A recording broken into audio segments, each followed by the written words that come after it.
بسم اللہ الرحمن الرحیم۔ السلام علیکم۔ اللہ پاک سے دعا ہے کہ میرے تمام دیکھنے اور سننے والوں پر اللہ پاک کی خاص رحمتیں اور برکتیں ہوں، آمین۔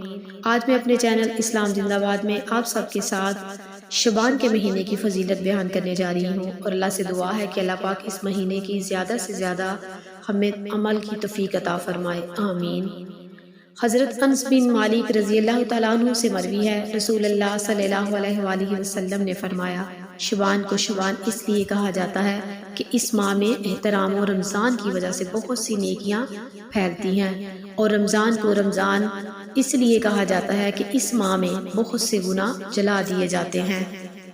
شعبان کے الفاظ میں کشیدہ حکمت۔ شیخ عبد القادر جیلانی رحمۃ اللہ بیان فرماتے ہیں، لفظ شعبان 5 حرفوں کا مجموعہ ہے، شین، عین، بے، الف اور نون۔ شین شرف سے، عین عظمت اور با نیکی اور تقوی، الف الفت اور محبت اور نون نور سے ماخوذ ہے۔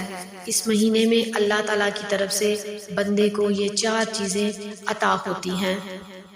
ماہ شعبان میں آپ صلی اللہ علیہ وآلہ وسلم کا معمول مبارک۔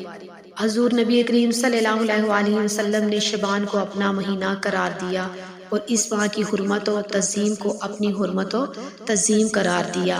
آپ صلی اللہ علیہ وآلہ وسلم اس ماہ میں کثرت سے روزے رکھتے اور دیگر اعمال صالحہ بجا لاتے۔ حضور نبی کریم صلی اللہ علیہ وآلہ وسلم نے فرمایا، ماہ رمضان اللہ تعالیٰ کا مہینہ ہے اور ماہ شعبان میرا مہینہ ہے۔ شعبان گناہوں سے پاک کرنے والا ہے اور رمضان گناہوں کو ختم کر دینے والا مہینہ ہے۔ حضرت انس بن مالک رضی اللہ تعالیٰ عنہ سے روایت کرتے ہیں کہ ماہ رجب کی آمد پر حضور نبی کریم صلی اللہ علیہ وآلہ وسلم یوں فرمایا کرتے تھے، اے اللہ، ہمارے لیے رجب اور شعبان میں برکتیں نازل فرما اور رمضان ہمیں نصیب فرما۔ ام المومنین حضرت عائشہ صدیقہ رضی اللہ تعالیٰ عنہ سے مروی ہے کہ رسول اللہ صلی اللہ علیہ وآلہ وسلم کو تمام مہینوں میں سے شعبان کے روزے رکھنا زیادہ محبوب تھا۔ آپ صلی اللہ علیہ وآلہ وسلم شعبان کے روزوں کو رمضان المبارک کے ساتھ ملا دیا کرتے تھے۔ اعمال کا بارگاہ الہی میں پیش کیا جانا۔ حضرت اسامہ بن زید رضی اللہ تعالیٰ عنہ بیان کرتے ہیں کہ میں نے رسول اللہ صلی اللہ علیہ وآلہ وسلم کی خدمت اقدس میں عرض کیا، یا رسول اللہ، میں آپ کو سب مہینوں سے زیادہ شعبان المعظم کے مہینے میں روزے رکھتے دیکھتا ہوں، اس کی کیا وجہ ہے؟ آپ صلی اللہ علیہ وآلہ وسلم نے فرمایا، یہ وہ مہینہ ہے جس سے لوگ غافل اور سست ہیں۔ رجب اور رمضان المبارک کے درمیان یہ وہ مہینہ ہے جس میں اعمال رب العالمین کے حضور لیے جاتے ہیں، لہٰذا میں چاہتا ہوں کہ میرے اعمال اس حال میں اٹھ جائیں کہ میں روزہ سے ہوں۔ سبحان اللہ و بحمدہ، سبحان اللہ العظیم۔ اور میرے پیارے نبی کریم صلی اللہ علیہ وآلہ وسلم نے فرمایا کہ جو کوئی شعبان کے مہینے کا اگر ایک روزہ رکھے تو اس کا اللہ پاک اتنا اجر عطا فرماتے ہیں کہ وہ روزے محشر قیامت والے دن جنت میں اس طرح میرے ساتھ ہوگا جیسے ہاتھ کی 2 انگلیاں برابر ہوتی ہیں۔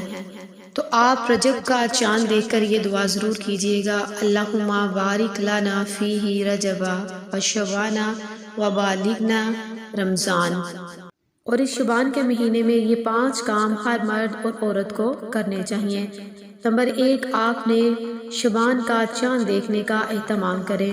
آپ اس کے چاند کو دیکھ کر دعا پڑھیں، اور جو دعا کریں گے انشاءاللہ آپ کی وہ دعا قبول ہوگی۔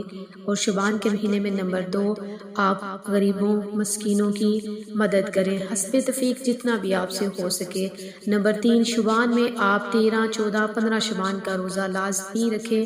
اور نمبر 4، اپنے لیے خصوصی اللہ پاک سے دعائیں کریں، دوسروں کے لیے دعائیں کریں، کیونکہ جو دوسروں کے لیے دعائیں کرتا ہے سب سے پہلے اللہ پاک اس کے حق میں اس کے لیے دعاؤں کو قبول فرماتے ہیں۔ اور نمبر 5، شعبان کے مہینے میں رمضان کے مہینے کی آنے کی آپ پہلے سے ہی تیاری رکھیں، مطلب اپنا ذہن بنا کے رکھیں، روزوں کی زیادہ سے زیادہ کثرت کریں، انشاءاللہ اللہ تعالیٰ آپ پر اپنا خاص کرم اور فضل عطا فرمائیں گے۔ تو آپ ان سب عمل کو کرنے کی پوری کوشش کیجئے گا۔ اگر آپ کو میری ویڈیو اچھی لگے تو اس کو لائک کریں، چینل کو سبسکرائب کریں، اور صدقہ جاریہ کی نیت سے دوسروں کے ساتھ ضرور شیئر کریں تاکہ ہمارے تمام اسلامی بہن بھائیوں کو شعبان کے مہینے کی فضیلت کے بارے میں معلومات مل سکے۔